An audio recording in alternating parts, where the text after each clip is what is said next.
നമസ്കാരം. എൻ്റെ ഒരു സുഹൃത്ത് എനിക്ക് ഇന്നലെ ഒരു മെസ്സേജ് അയച്ചു. ആ മെസ്സേജ് ആദ്യം കേൾക്കുക. ഷാജൻ, എങ്ങനെയുണ്ട് അവിടെ? ഇവിടത്തെ കാര്യങ്ങളൊക്കെ അറിയുന്നുണ്ടല്ലോ. ഈ ഭൂതം ആവാഹിക്കപ്പെട്ടു കഴിഞ്ഞ് അതിനെ ഒഴിപ്പിക്കാൻ നേരത്ത് അത് ഭയങ്കരമായിട്ട് റെസിസ്റ്റ് ചെയ്യുകയും ബഹളം ഉണ്ടാക്കുകയും ആകെ ഒന്ന് മരമൊക്കെ കുലുക്കിയിട്ടാണ് ഒഴിഞ്ഞു പോവുക. ആ ഒരു ലക്ഷണമാണ് ഇപ്പൊ കേരളത്തിൽ കാണുന്നത്. പാമ്പ് കടി മരണങ്ങള്, ചൂട്, വെടിക്കെട്ട് അപകടം, അങ്ങനെ ഏതായാലും ഇലക്ഷന്റെ ഫലമൊക്കെ അറിഞ്ഞ് നോക്കിയിട്ട് മാത്രം ഇങ്ങോട്ട് കയറിയാ മതി. തൽക്കാലം സ്വസ്ഥമായിട്ട് തന്നെ അവിടെ കഴിയുക. ഓക്കെ. അദ്ദേഹം ഇത് പറഞ്ഞപ്പോഴാണ് ശരിയാണല്ലോ എന്നെനിക്ക് തോന്നിയത്. ഭൂതം ഒഴിഞ്ഞു പോകുന്നത് എങ്ങനെയാണ്? അത് പെട്ടെന്ന് വിട്ടുപോവില്ല. ശരീരത്തിൽ നിന്നും പുറത്തേക്ക് ഇറങ്ങുമ്പോൾ പോലും അവിടെ അത് കലാപമുണ്ടാക്കും, അലറി വിളിക്കും, ഉണ്ടാക്കാൻ പറ്റുന്ന ദുരന്തങ്ങളെല്ലാം ഉണ്ടാക്കും. അങ്ങനെ തന്നെ വേണം ഈ നാടിൻ്റെ ഇപ്പോഴത്തെ അവസ്ഥയെ കാണാൻ. വാസ്തവത്തിൽ കാരണഭൂതം എന്ന് സ്വയം പേരിട്ട് വിളിച്ച മുഖ്യമന്ത്രി പിണറായി വിജയൻ കഴിഞ്ഞ 10 വർഷം കൊണ്ട് ഈ നാടിനുണ്ടാക്കിയ ദുരന്തങ്ങളും തിരിച്ചടിയും ഒക്കെ നമുക്കറിയാം. അദ്ദേഹം ചെല്ലുന്നിടത്തൊക്കെ കുഴപ്പങ്ങളായിരുന്നു. അദ്ദേഹം ആദ്യം അധികാരത്തിലെത്തിയപ്പോൾ ഒരു പ്രാവിനെ പറത്തി. ആ പ്രാവ് ചത്തു വീഴുന്ന ഞെട്ടിക്കുന്ന കാഴ്ചയാണ് നമ്മൾ കണ്ടത്. അന്നു മുതൽ ഇന്ന് വരെ ഈ നാട് ഇന്നേ വരെ അനുഭവിക്കാത്ത സകല ദുരന്തങ്ങളും ഒരുമിച്ച് പേറി. നിപ്പ എന്ന് നമ്മൾ കേട്ടിട്ടേയില്ല. ലോകത്ത് തന്നെ അപൂർവമായി സംഭവിക്കുന്ന ദുരന്തം. അതൊന്നല്ല, അനേകം തവണ കേരളത്തിലെത്തി. കുട്ടനാട്ടെ കർഷകർ കഷ്ടപ്പെട്ട് താറാവിനെ വളർത്തി അതിൻ്റെ വിളവെടുക്കാൻ സമയമാകുമ്പോൾ പക്ഷിപ്പനി ബാധിക്കും. എല്ലാം കൂട്ടത്തോടെ ചാകും, അല്ലെങ്കിൽ കൊല്ലും. കഴിഞ്ഞ 100 വർഷത്തെ ചരിത്രത്തിലെ ഏറ്റവും വലിയ വെള്ളപ്പൊക്കമാണ് കേരളത്തിൽ 2018 ഉണ്ടായത്. 2019-ലും 2020-ലുമൊക്കെ അത് ആവർത്തിച്ചു. ലോകമെമ്പാടും കോവിഡ് ഉണ്ടായതിൻ്റെ ഭാഗമായി ഇവിടെ എത്തിയെങ്കിലും ഇവിടെ മരിച്ചതുപോലെ, ഇവിടെ ഒറ്റപ്പെട്ടതുപോലെ ആരും ഒന്നും അനുഭവിച്ചിട്ടില്ല. വെള്ളപ്പൊക്കവും കോവിഡും മാത്രമല്ല, ശബരിമലയ്ക്ക് സംഭവിച്ചത് ഓർക്കുക. നൂറ്റാണ്ടുകൾ പഴക്കമുള്ള ശബരിമല ക്ഷേത്രത്തെ സംരക്ഷിക്കാൻ വേണ്ടി ഭക്തർക്ക് ജയിലിൽ പോവേണ്ടി വന്നു. ഇങ്ങനെ എത്രയോ ദുരന്തങ്ങൾ. ആ ദുരന്തങ്ങൾ ഇപ്പോഴും തുടരുകയാണ്. ഈ ദുരന്തങ്ങളുടെ പേരിൽ 10 വർഷം ഈ നാട് ഭരിച്ചു എന്ന് മാത്രം. എന്നിട്ടിപ്പോൾ അധികാരത്തിൽ നിന്നും ഒഴിഞ്ഞു പോകുന്ന ലക്ഷണങ്ങൾ കാണിച്ചപ്പോൾ ചുറ്റിനും സംഭവിക്കുന്നത് എന്തൊക്കെയാണെന്ന് നോക്കൂ. ഇതിനു മുമ്പും ഇവിടെ ചൂടുണ്ടായിട്ടുണ്ട്. പക്ഷേ ഇത്രയും ഭയാനകമായ ചൂട് എന്നാണ് ഉണ്ടായിട്ടുള്ളത്? 41ഉം 42ഉം ഡിഗ്രി സെൽഷ്യസിലേക്ക് ചൂട് ഉയരുന്നു. ഇത് നമ്മൾ കാണുന്ന ചൂടാണ്. യഥാർത്ഥ ചൂട് ഇതിനും അപ്പുറമാണ്, 50 ഡിഗ്രിക്ക് മുകളിലാണ് എന്നാണ് അറിയാവുന്നവർ പറയുന്നത്. ഈ ചൂടിനോട് വേണ്ടതുപോലെ നമ്മൾ സമരസപ്പെട്ടില്ലെങ്കിൽ നമ്മുടെ ശരീരം അപകടത്തിൽപ്പെടും എന്ന് വിദഗ്ധർ പറയുന്നു. നമ്മുടെ ശരീരത്തിന് ഇത്രയധികം ചൂട് താങ്ങാനുള്ള ശേഷിയില്ല.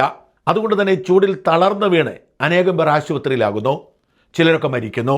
അതിനേക്കാൾ പ്രധാനപ്പെട്ടത് ഈ ചൂടിൽ നമ്മുടെ നാട്ടിലെ കൃഷി മുഴുവൻ നശിക്കുന്നു എന്നതാണ്. കർഷകൻ ഞെട്ടലോടെയാണ് 10-ാം ഉദയം കഴിഞ്ഞുപോയത് കണ്ടിരുന്നത്. 10-ാം ഉദയത്തിന് മുമ്പ് ആവശ്യത്തിന് മഴ പെയ്യുക ഈ നാടിൻ്റെ രീതിയാണ്. പക്ഷെ ഇവിടെ മഴയെ പെയ്തിട്ടില്ല. മരച്ചീനി നട്ടവനും ചേന നട്ടവനും ഇഞ്ചി നട്ടവനുമൊക്കെ വാപൊളിച്ചു നിൽക്കുകയാണ്. അതൊന്നും കിളുത്തു വരും എന്നൊരു ഉറപ്പുമില്ല. മരച്ചീനിയൊക്കെ ഉണങ്ങിപ്പോയിരിക്കുന്നു. വാഴയെല്ലാം ഉണങ്ങി മറിഞ്ഞു വീണ് കഴിഞ്ഞു. നാട് നശിച്ചു കഴിഞ്ഞു. എന്നിട്ടെന്താ സംഭവം? ഈ ചൂടിനെ നേരിടാൻ AC ഇടാം എന്ന് വിചാരിച്ചാൽ ലോഡ് ഷെഡിംഗ് ആണ്.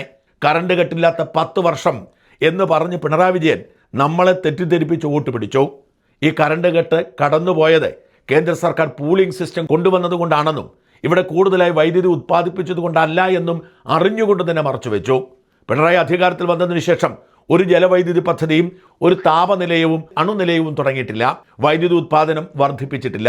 എന്നാൽ കേന്ദ്ര സർക്കാർ സിസ്റ്റം മാറ്റുകയും എല്ലാ സംസ്ഥാനങ്ങളിലേക്കും ഒരു പൂളിലൂടെ വൈദ്യുതി കൊടുക്കുന്ന രീതി കൊണ്ടുവരികയും ചെയ്തു.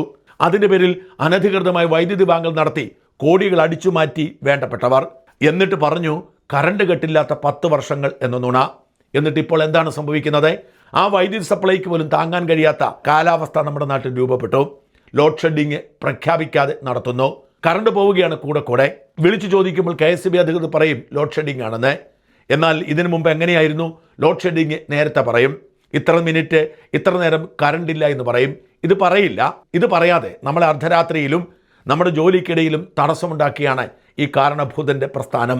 നുണയിൽ കെട്ടിപ്പടുത്ത ഒരു പ്രസ്ഥാനത്തിന് അങ്ങനെ കഴിയൂ. കറണ്ടില്ലാത്തതിന് കൂടെയാണ് പാമ്പ് കടി വളരുന്നത്. ഇത്രയധികം ആളുകൾ പാമ്പ് കടിയേറ്റ് മരിക്കുന്ന വാർത്ത നമ്മൾ ഇതിനു മുമ്പ് കണ്ടിട്ടുണ്ടോ? വർഷത്തിൽ 500-600 പേർ കേരളത്തിൽ പാമ്പ് കടിയേറ്റ് മരിക്കാറുണ്ടെങ്കിലും തുടർച്ചയായി എല്ലായിടത്തും പാമ്പുകൾ ഇറങ്ങി വിളയാടുന്നത് ഇപ്പോൾ മാത്രമാണ്. പാമ്പ് കടിയേറ്റ് നിരവധി കുട്ടികൾ മരിച്ചു. വീട്ടിൽ കിടന്നുറങ്ങുന്ന കുട്ടികളെ വന്ന് പാമ്പുകൾ കൊത്തിക്കൊല്ലുകയാണ്. പാമ്പുകൾക്ക് സ്വസ്ഥമായിരിക്കാൻ കഴിയുന്നില്ല. അത്ര ദുസ്സഹമായ ചൂടാണ്. അവർ തണൽ തേടിയെത്തുന്നത് വീടുകളിൽ.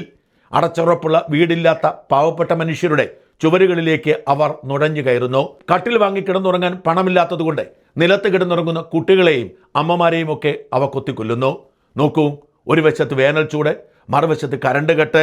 ഇതിനൊപ്പമാണ് തൃശ്ശൂരിലെ വെടിക്കെട്ട് ദുരന്തം. തൃശ്ശൂർ പൂരം മുടങ്ങുക എന്നത് ഒരു അവലക്ഷണം തന്നെയാണ്. അത് മുടങ്ങുന്ന സാഹചര്യത്തിലേക്ക് നയിച്ചു 15 പേരുടെ ജീവനെടുത്ത ആ മഹാദുരന്തം. ലൈസൻസി അടക്കമുള്ളവർ ആ ദുരന്തത്തിൽ പൊലിഞ്ഞുപോയി. നിയമവിരുദ്ധമായാണ് ആ വെടിക്കെട്ട് പുര കെട്ടിയതെന്നും അവിടെ വെടിമരുന്ന് ശേഖരിച്ചതെന്നും എല്ലാവർക്കും അറിയാം. ആ വെടിക്കെട്ട് പുരയിലേക്ക് നിയമവിരുദ്ധമായി മാധ്യമപ്രവർത്തകർ എങ്ങനെ പ്രവേശിച്ചു എന്നതും ആരും അന്വേഷിക്കുന്നില്ല. ഇതെല്ലാം കൂടി മഹാദുരന്തമുണ്ടാക്കി 15 മനുഷ്യരുടെ ജീവൻ പൊട്ടിത്തെറിച്ച് ഇല്ലാതായി. അടിമുടി ദുരന്തങ്ങളാണ്. തൊടുന്നതെല്ലാം ദുരന്തമായി മാറിക്കൊണ്ടിരിക്കുന്നു. അതുകൊണ്ടാണ് പറയുന്നത് ഭൂതമൊഴിയുകയാണ്. ഭൂതമൊഴിയുമ്പോൾ കാണിക്കുന്ന അതേ ലക്ഷണങ്ങൾ തന്നെയാണ് കേരളത്തിൽ ഇപ്പോൾ കാണിച്ചുകൊണ്ടിരിക്കുന്നത്. ഇക്കാര്യത്തിൽ ഈ മന്ത്രിമാർക്കും മുഖ്യമന്ത്രിക്കും ഉറപ്പാണ്. തെരഞ്ഞെടുപ്പ് കഴിഞ്ഞിട്ട് മാസം 1 ആകുന്നു. മുഖ്യമന്ത്രി ഇന്നേ വരെ തിരുവനന്തപുരത്തെ തൻ്റെ ഓഫീസിലേക്ക് തിരിച്ചു വന്നിട്ടില്ല. രോഗബാധിതനായതുകൊണ്ട് ചികിത്സയിലാണ് എന്നാണ് പറയുന്നത്. എന്തു രോഗം, ഏത് ചികിത്സ, എവിടെ ചികിത്സ എന്നൊന്നും ആരോടും പറയുന്നില്ല.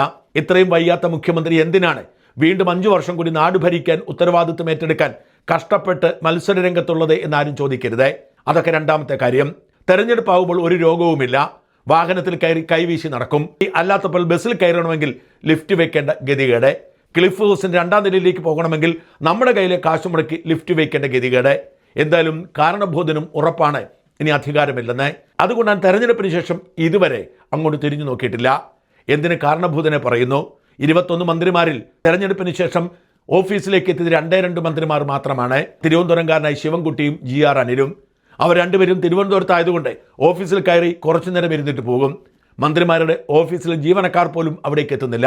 എല്ലാവരും താമസം മാറുന്നതിനുള്ള ഒരുക്കത്തിലാണ്. കാരണം എല്ലാവർക്കും അറിയാം അധികാരം അവസാനിച്ചെന്ന്. അധികാരം അവസാനിക്കുന്നു എന്നതിൻ്റെ ഏറ്റവും ഒടുവിലത്തെ സൂചനയാണ് ഇപ്പോഴത്തെ ഈ മഹാദുരന്തങ്ങൾ. ഇതോടുകൂടി എല്ലാം അവസാനിക്കട്ടെ, ഭൂതം ഒഴിഞ്ഞു പോവട്ടെ, കേരളം പഴയ സമാധാനത്തിലേക്ക് മടങ്ങി വരട്ടെ എന്ന് പ്രാർത്ഥിക്കാം.